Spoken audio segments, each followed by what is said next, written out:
All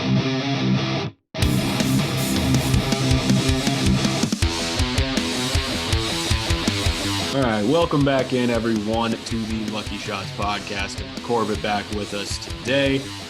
New setup as well. We can't see it right now. It goes into post-production, but pretty cool, I think. I like it. Dylan's got his own new graphic. Thought that looked really cool, your new logo.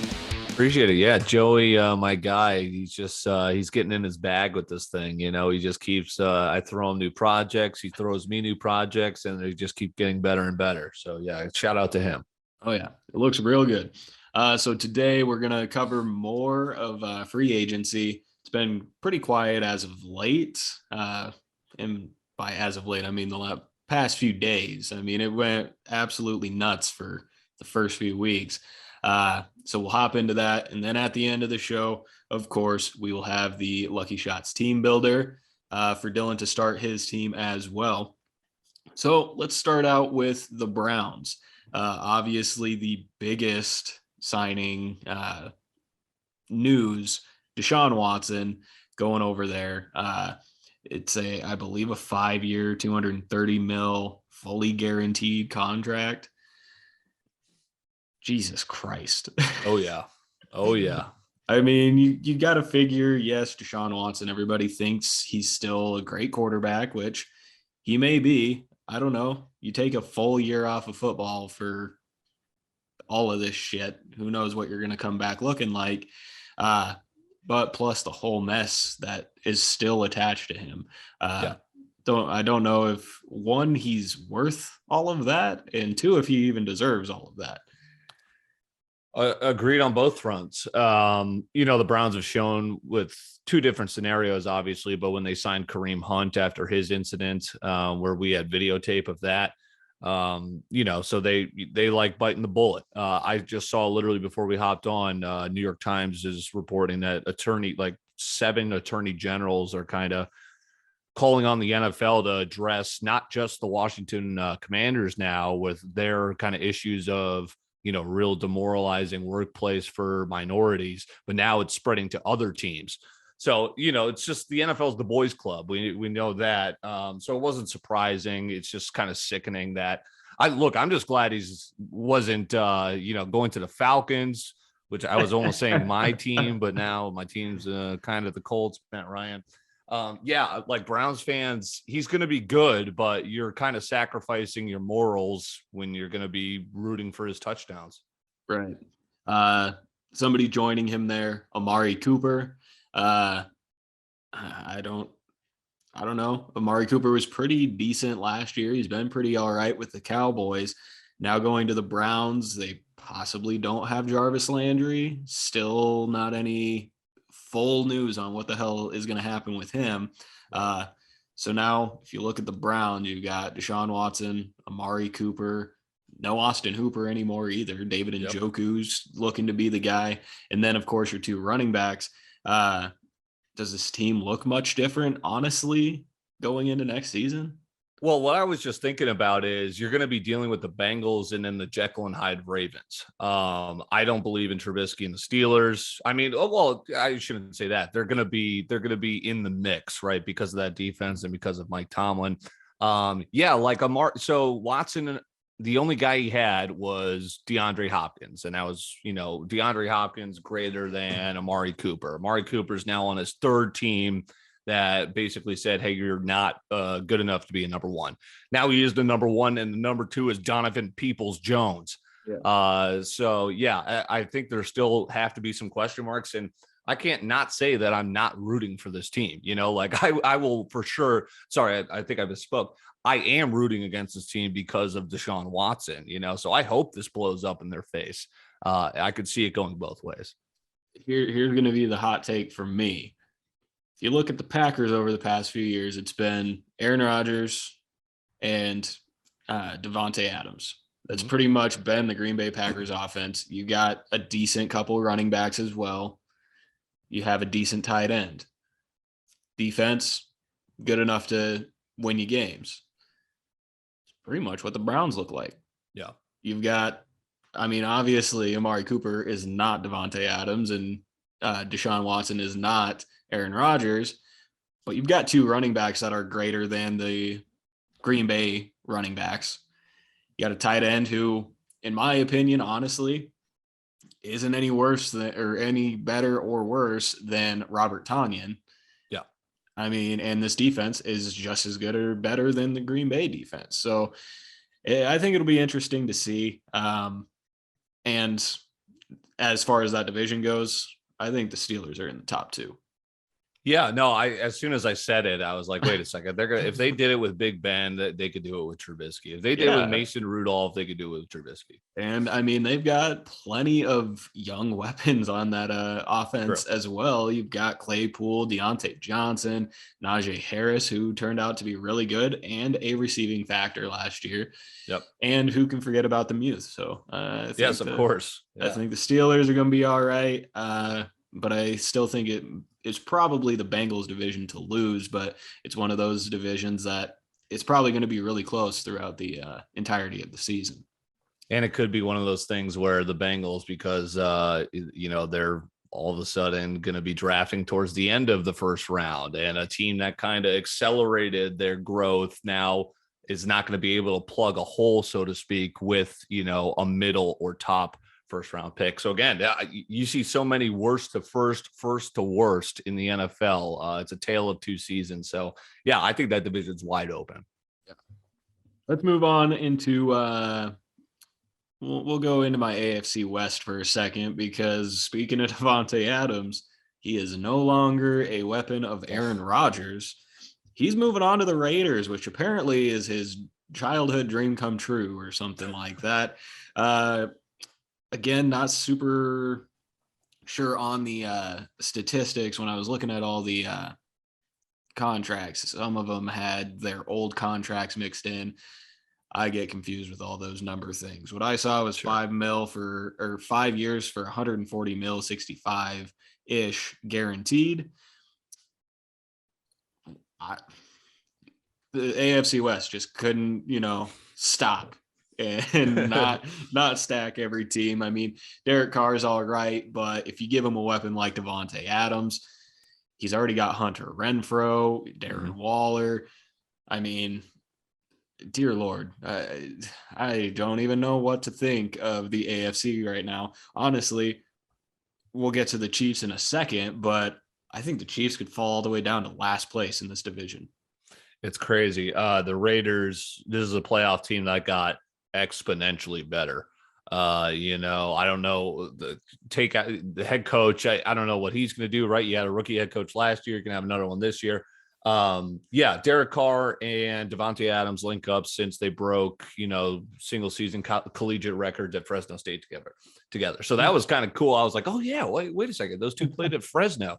Josh Jacobs, you mentioned it, Adams, Renfrow, Waller, Max Crosby, and now Chandler Jones on the other side of them. That is scary. I think the secondary is going to be weak, and obviously in that division with all those passers, that's going to be tough, but Raiders are right there, and they got at least 1 or 2 wins better.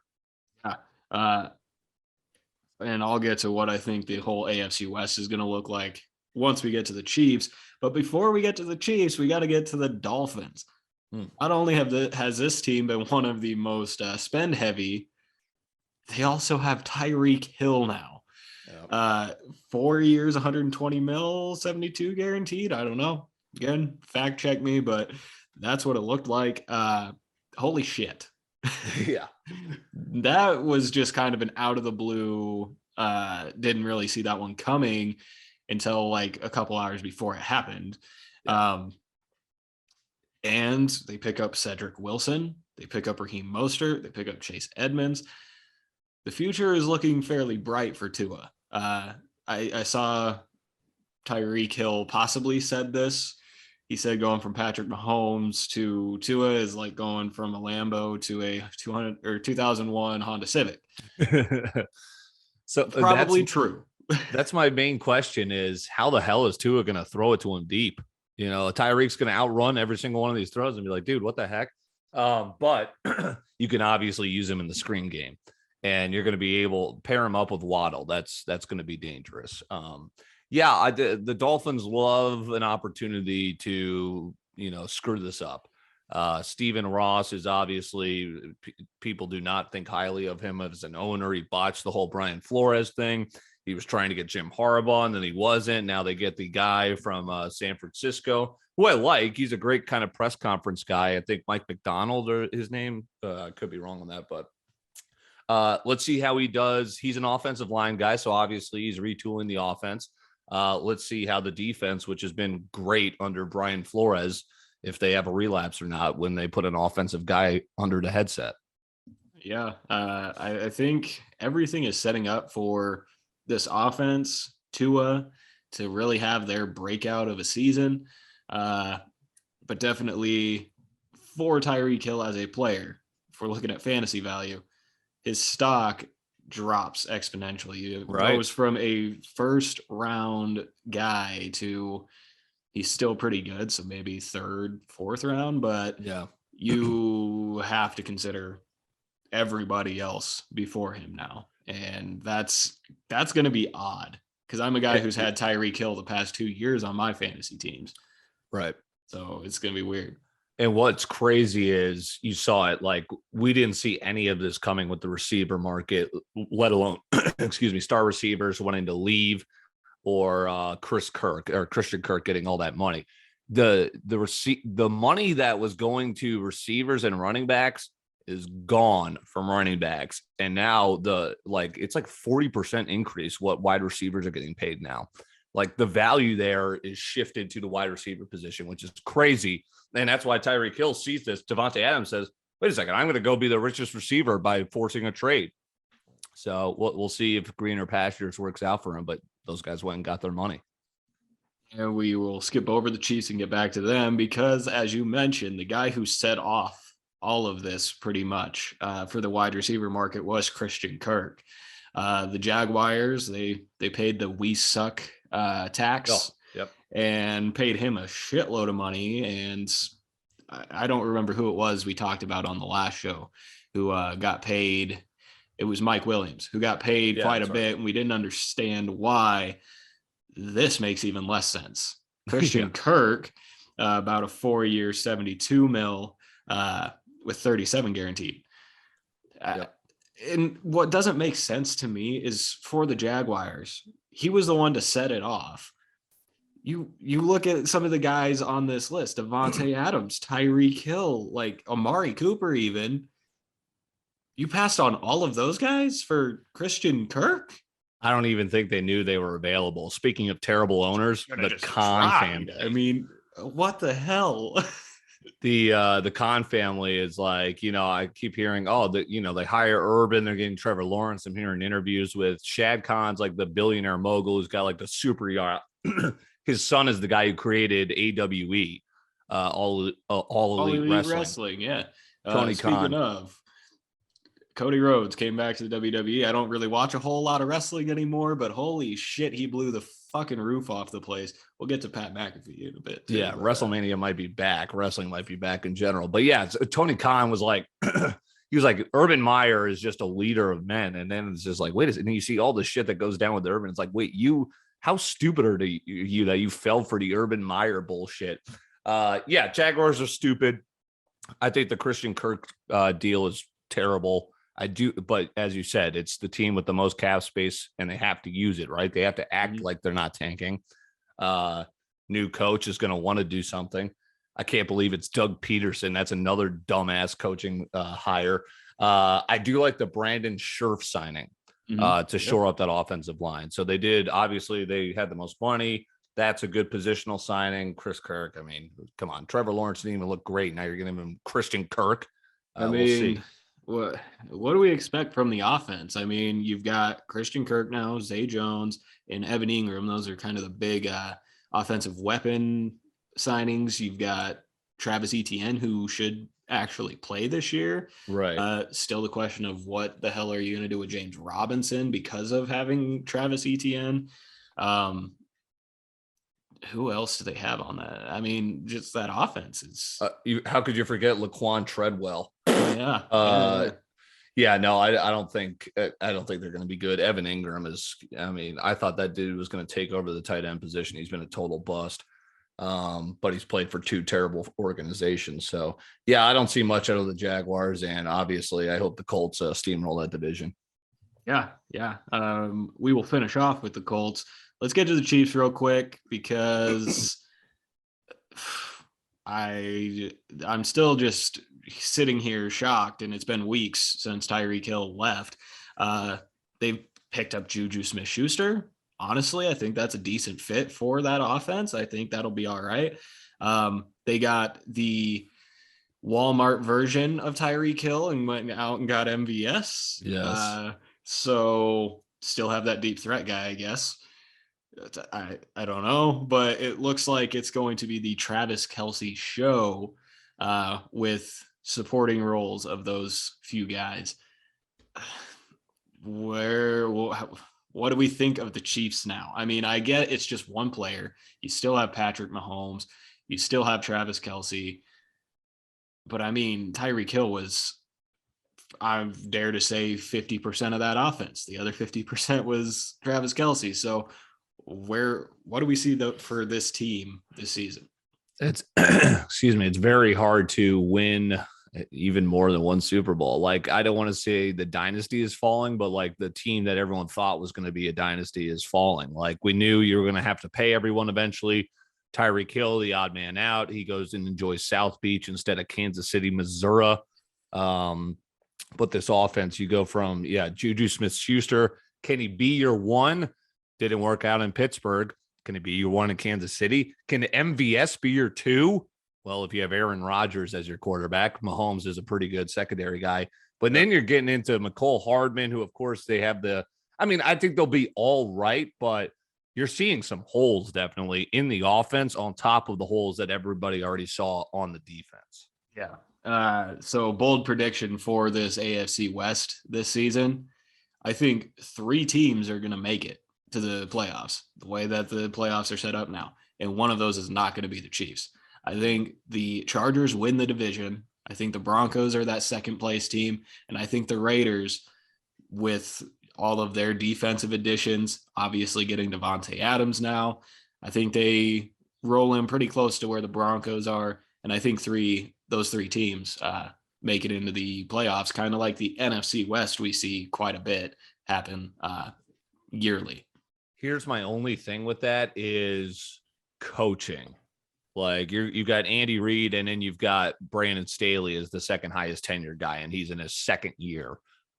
We saw him make some rookie mistakes in his first year. Is he going to shore those up in the second? I still think, I got to see. They have to prove it to me. Like, yeah, you guys loaded up. Now can you put it together on the field, not just on paper? Yeah, and that's a great point. But I mean, because if you look at the Broncos too, fairly new head coach. I don't know if he's ever head coached before, but I don't think he has. Yeah, so it's a young head coach there, young head coach for the Chargers, and a brand new head coach for the Raiders. So bingo. I mean, we see this division and we're like, holy shit, we're hyped about it. It could be a crapshoot of a division still, and who the hell knows? But right. I'd like to think it's going to be the most exciting division to watch. Yes. Now let's get to the Colts and consequently, I guess, the Falcons. Matt Ryan finally leaving the Falcons, going to the Colts. And from what it looked like, they just pretty much picked up his contract. They didn't really give him anything different, anything more. Just picked it up. Now they've got their fourth, fifth quarterback since Andrew Luck. Yeah. I mean, he seemed to be the guy that was gonna hold on to this spot and really let the Colts be a good team for a while, and then just up and retired out of nowhere. And then now the Colts have been, flailing to find something. And I think Matt Ryan's decent. It's been interesting what they've done is because, yes, Andrew Luck retiring, no one could have saw it coming. And you went from franchise icon, most important position, to scrambling, excuse me, So instead of drafting the quarterback of the future, they've been patching it in because they've always thought that they've had that good defense. There's nothing I can't love about this team. This is Matt Ryan's best running back behind him. This is arguably Matt Ryan's best offensive line in front of him. I want Julio to go there. I think that would be a no-brainer. Get him on a cheap contract, a guy that only has to go out there for the playoffs. He can rest the whole regular season, maybe play a couple of games, has that repertoire and obviously familiarity with Matt Ryan. Yeah, look, I think it's going to be exactly like Phillip Rivers, where Matt Ryan's going to finish his career here, hopefully with a chance at making a run in the playoffs. Yeah, and I mean, he's got a lot of young weapons around him as well. Exciting to see Michael Pittman and more than likely Mo Alley Cox finally get somebody that, could make them look a lot better than they have. So two really young guys. And then, of course, you got Jonathan Taylor behind you. That'll take a lot of stress off.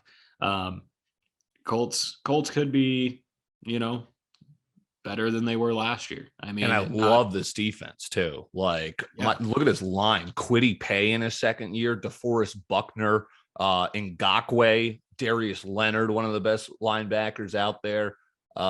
Kenny Moore in the secondary. Yeah, I'm excited, and watch Matt Ryan go throw like 25 interceptions.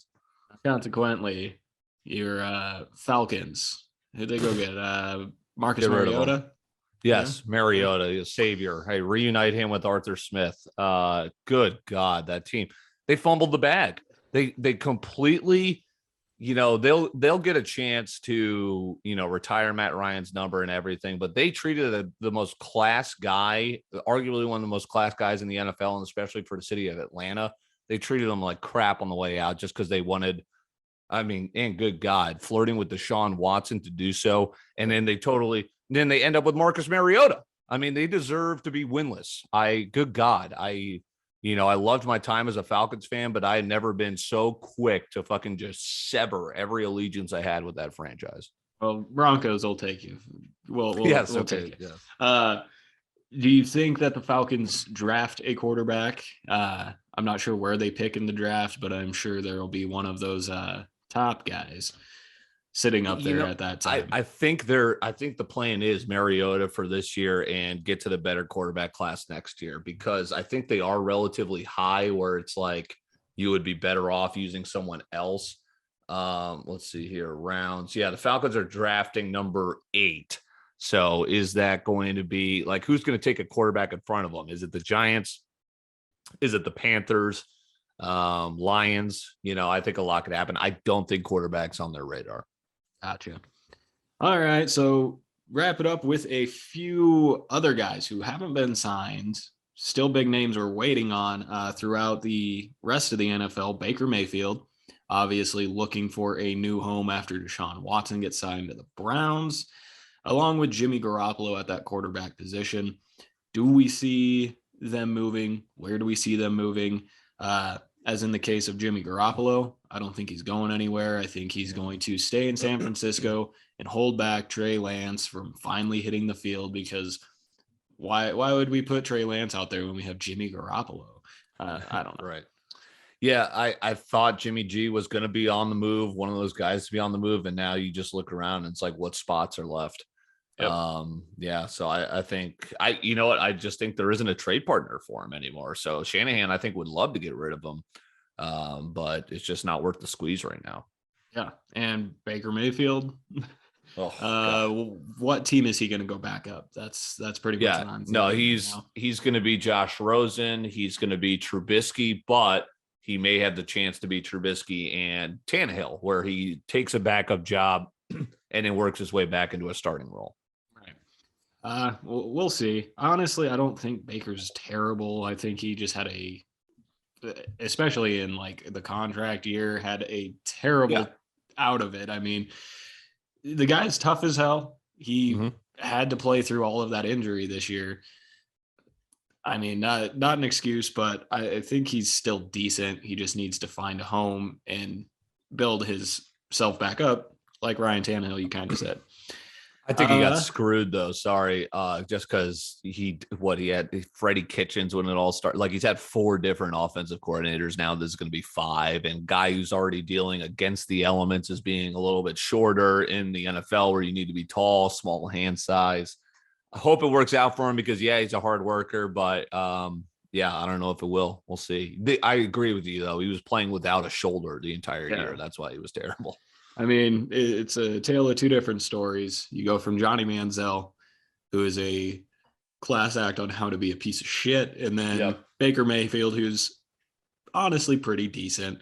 So hopefully you hope to see good things from him, as where you didn't care what happened to Johnny Manziel. Right. At the wide receiver position, still a few bigger names. Not sure what's happening with them. Odell Beckham Jr., Jarvis Landry, and as you kind of mentioned earlier, Julio Jones. There is a home somewhere for these 3 guys. Where do we see them landing? I think now looking at the Colts receiving core, I think they're going to need someone. They've got Pittman, and you said Mo Alley Cox, but then it's like Paris Campbell. Look what Matt Ryan just did with the guys in the Falcons, right? So I think he'll be able to make it work, but I would like Julio Jones. I think Jarvis Landry's a fine option as long as he's getting, first downs and he's catching the football. Pittman, Paris Campbell, and Ashton Doolin. I think we could use some help in the receiver core there. I think look at those receiver needy teams. I wouldn't be surprised if one of these guys possibly goes to the Falcons. Wouldn't be necessarily the destination of choice, I don't think, but I feel like the Falcons could possibly pay one of these guys.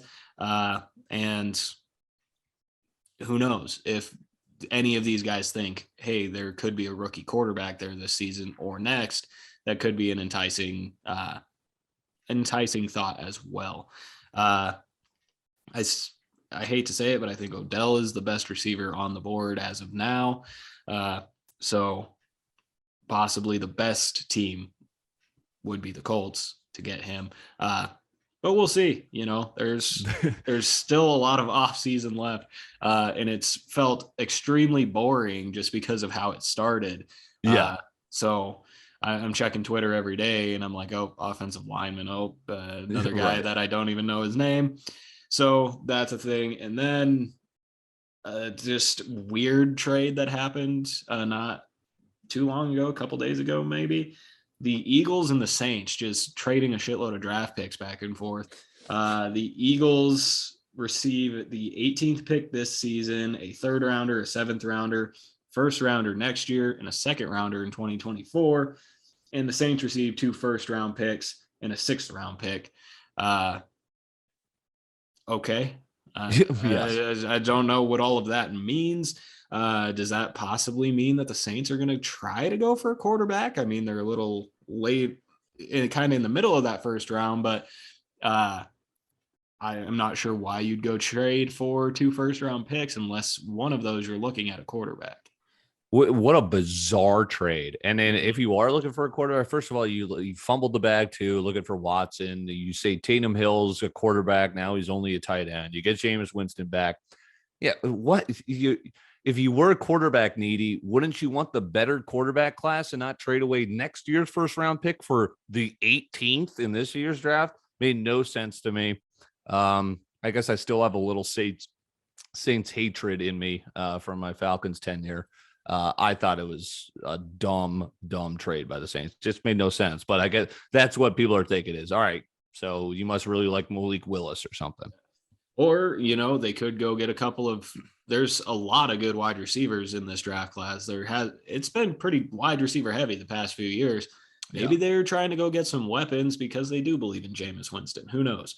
I wouldn't be shocked to see one of the Ohio State guys fall into that middle portion and they pull the trigger on that. Because who the hell knows if Michael Thomas even plays football anymore? Who knows? And then for the Eagles, does that mean since they, plucked a 1st rounder from next year, is this maybe the make or break year for Jalen Hurts? Great question. I think that's totally in play. Get another year of an audition for a guy that was a second round pick. He's shown flashes. He's shown flashes of non-brilliance. I didn't even think about that, but certainly could be setting up because Nick Sirianni is Hurts isn't his guy, so he could still be looking for his quarterback. Yeah, I mean, again, I don't think Jalen Hurts has gotten really a fair shake. It's been, his first year.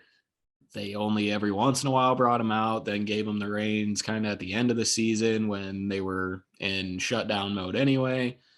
Last year, I didn't think he played terrible. And if you look at him fantasy wise, he was a gem all year. So, right. I mean, give him a fair shake. Let's see. Like, just don't. And they played stupid last year. Like, offensively, some of the games I watched them play, I'm just like, huh? Yeah. That's how you play offense in the NFL. I don't know. It was weird, but that was just an interesting trade to me. And I was like, what player got traded? Oh, no one. It's just picks. It's like, okay. Schefter was like, they shake up the drafts, but I guess that's what we kind of get to look forward to now is it is draft month, right? Yeah. All right. So that's really all of the free agency that's happened since we talked about Russell Wilson and the drama queen of Aaron Rodgers in the last episode. Still no word on Calvin Ridley. I don't know really if anything else is going to happen there. But God, I really hope they just don't ruin that guy's career because he's a hell of a player and stupid, dumb, but aren't all football players at some point? Yes. Aren't all people at some point in their lives, Exactly. All right. So if you guys watched, would have been a couple weeks ago now, we started the Lucky Shots Team Builder fantasy team deal with the cards that I have made up. You've got 3 variations of the cards to start: your team captains, your fantasy stars, and your hidden gems. Team captains being the highest of those overalls, fantasy stars being most of the top guys, and hidden gems being those lower end players who possibly could be something later on this season. So you're building a fantasy lineup here. You get a quarterback, you get 2 running backs, 2 wide receivers, and a tight end, building, again, a fantasy lineup. And then more cards drop throughout the rest of the year. So we'll go ahead and start out. I'll let you choose. What position do you want to start out at? Where do you want to start this? Go QB. Let's see who I got calling the plays. All right. So we've got your quarterback. There we go. We can see it. Get the spin going there. And this is how you choose the quarterback. Oh, come on. Oh, no. Stop it. All right, okay. We'll take that. I was worried about Jalen. We were just shitting on him. I'll take that. Dak Prescott, that is not a terrible start. And, he's sitting up there as kind of that top-ish tier for quarterbacks in this. So that's a great start. I believe I rolled Lamar Jackson. I think that's who I rolled. A little worried about losing Cooper. We'll see how Lamb kind of, slots in as the number 1 guy. Hope Dak stays healthy. That's probably my only worry there. McCarthy's still a doofus, but hopefully Dak puts up good numbers. Yeah, and I mean, Michael Gallup as well. We'll get to actually see a full go of what he can do. Excuse me. So starting out with 88 fantasy star Dak Prescott. Where would we like to go next? You got 2 running backs, 2 receivers, and a tight end. Let's see who he's throwing to. All right. Start receivers. The receivers here. All right. A little bit bigger of a wheel. Got more people here. Let's see what we get for wide receiver 1. It's looking pretty good. You're flirting with that 88 range. There it is. All right, Keenan Allen. We'll take that. I like that matchup there. There you go. And your next wide receiver. Let's see if we can get to that 90 overall. Nope, it's not going to look like it. Hunter Renfrow, okay. Though. I would take that. Ayuk would scare me a little bit, but Renfrow will take. Yeah, it'll be interesting to see. He was a huge target guy last year. So Devontae Adams coming in is going to eat into that. Healthy Darren Waller, but great receiver in my mind. Great route runner and gritty. I think that's a good word for him. Yes, certainly. And a slot guy, I think his receptions are still going to be there if they decide to double Adams. Yeah. And I mean, he's down there in the hidden gems, but he's a guy that easily could finish up in the top 5 some weeks. Who knows? Yeah. Could get himself a team of the week card here later on. All right. So now we got tight ends and running backs. Let's get the tight end out here. All right. Save the big hitters for last. All right. We've got your tight end. Could get a 90 overall Mark Andrews here. Let's see. Let's see how the Muth was almost loose. All right, we'll take Logan Thomas. A little worried about Wentz throwing to him, right? I believe he's still with the Commanders. Yeah, not feeling too great about that one, but we'll take it. Yeah, I mean, Logan Thomas, he's a guy that I enjoyed a couple years ago. Former quarterback, kind of a cool story, goes out and he's a decent tight end. Yeah. We'll have to see what that offense looks like. You never know. I mean, J.D. McKissick as well. We didn't talk about him, but that was flipping and coming back home. Yeah. Everyone's getting their money and just kind of spurring old business principles. Right. All right. So we will finish off at your running back. Who are you looking at here? You got your obviously 90 overall Jonathan Taylor. Any other running backs you're kind of looking at here? I would love Taylor or Chubb, at least one of the two there, to kind of really fortify some points there. For sure. All right, here we go. We will start for running back 1. All right. I love this wheel, by the way. I don't know where you found this, but this is great. Okay. Yeah. Hopefully he stays healthy. You know, he's one of my favorite young running backs. But just look at Barry Sanders. That's all I really got to say about it. Yeah, you know what? DeAndre Swift is going to retire this year, actually, after he plays against Detroit. All right, and running back 2. Let's give me that 90. Give me that 90. Oh, you got a rough one there. God, great. The guy that can't even hold on to his own job, Miles Sanders. Okay. Oh, that's. You honestly got a pretty good team throughout, and then your running backs. We'll need some Dak rushing touchdowns, perhaps. We'll need a big. Renfro probably get some red zone targets. I feel good though, so looking forward to the first battle there. Yeah, and I mean, you got some more to look forward to before the season starts. You've got your draft day rookies, so those will be up as well. Couple I think that'll overall card wise be better than the 2 running backs you have there. Then obviously we've got free agents. Anybody who's moved teams, they don't necessarily have to be a free agent. That one is coming up as well. And the recharged, anybody who's signed an extension. So some of those top guys aren't on these wheels, say Aaron Rodgers, Russell Wilson.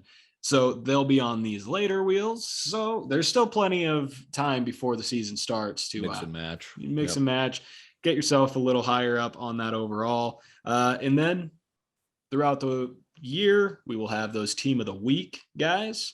There will be 5 at each position, ranging from, I believe I said 90 to like 85, something like that. And then your players of the week, that'll be 91 overalls. And if anybody, as we see fantasy-wise, scores 45 or more, get a limited card sitting at 96 overall. So okay. Could be pretty good guys just sitting there on the wheels every week. So we will go ahead and remind everybody of my team and Dylan's team.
And that'll do it for today's show. We want to thank Dylan for being on. Always love having you. It's a good time. And Yes, sir. let's see if we have any other crazy shit happen before the year starts. Obviously, there's got to be something has to happen.